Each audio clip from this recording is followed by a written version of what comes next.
সিলারি লাগে যে খালি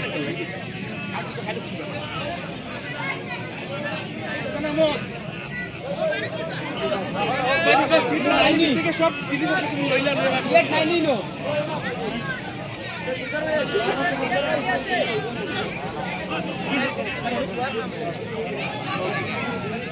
স্যার দেখিবলৈ পাইছোঁ আজি ইয়াত চাংমাৰীত এক সুন্দৰ পৰিৱেশৰ মাজত এখন ইফতাৰ সমূহীয়া ইফতাৰৰ আয়োজন কৰা হৈছে। ইয়াতে আপোনালোকৰ উপস্থিতি দেখিবলৈ পাইছোঁ। সমূহীয়া ইফতাৰত সকলো আহি ইয়াত উপস্থিত হোৱা দেখি ভাল লাগিছে। কি ক'ব ছাৰ?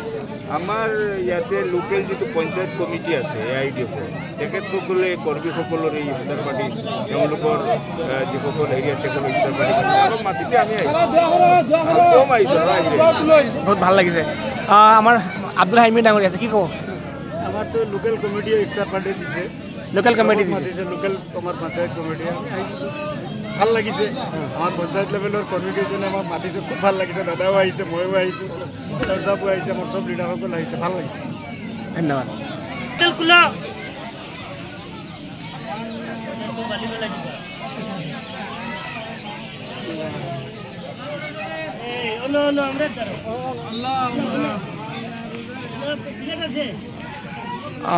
ইয়াত চাংমাজিতে এখন সামূহিক ইফতাৰৰ আয়োজন কৰা হৈছে। দেখিছোঁ আপোনালোকে সকলো আহি উপস্থিত হৈছে, কেনেকুৱা লাগিছে?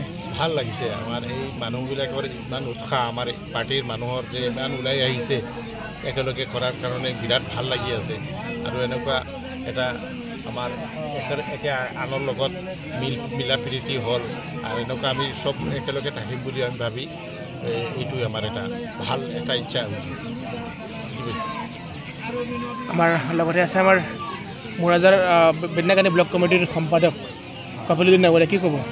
আজি প্ৰত্যেকক গ্ৰাছ লেভেলৰ পৰা প্ৰত্যেক মানুহক আমাৰ AIDF দলৰ কৰ্মীসকলক তথা বিভিন্ন দলৰ কৰ্মীসকলক আজি দেখা পাইছোঁ। আমাৰ বহুত মনত আনন্দ লাগিছে আৰু তেখেতসকলক আমি অশেষ ধন্যবাদ জ্ঞাপন কৰিছোঁ। ভাল লাগিছে।